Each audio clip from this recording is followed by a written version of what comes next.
My name is Teoria Muuray, and I am a member of Grantstown Seventh-day Adventist Church and also a second-year medical student at the University of the West Indies in Jamaica. Now, UWI is a very different world from the one in which I grew up. It's a place of very different ideals, and people believe differently than I do in a lot of circumstances. And I was suddenly faced with a lot of skepticism and a lot of questions about what it is that I believe. To prepare me for this place, the Lord sent me on a journey that I couldn't have predicted. I spent 4 years at Oakwood University, where my journey was academic, but even more so, it was spiritual. I was able to learn what it was that I believed as an Adventist and how to explain that to other people. By participating in the mission group NAPS, the National Association for the Prevention of Starvation, I was able to help coordinate Bible studies, children's programs, and outreach missions at schools, churches, and even juvenile detention centers. I was so moved at the end of this experience that I felt impressed to take a year out of my studies and dedicate it to full-time missionary work.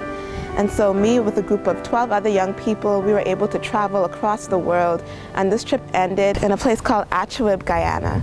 There we were able to help teaching at the school, to distribute donated items, and to see what it was to step apart from ourselves and truly live for the Lord, to choose that one thing that is needful in lieu of everything else. And at the end of that mission, we were also able to work with a doctor. His name was Dr. Johnson, and he was a native of Achewib in Guyana.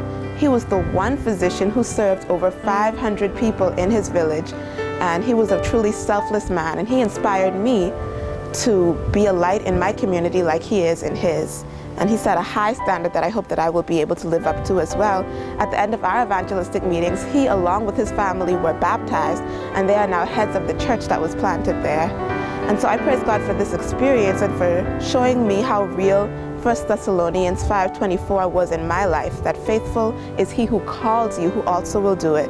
And because he has done it for me in these situations, I'm empowered to continue persevering in the environment at UWI and wherever else the Lord may take me. And I know that because he did it for me, he can do it for anyone else too. So press on and continue to serve the Lord, because he is faithful and he won't leave you to do it alone.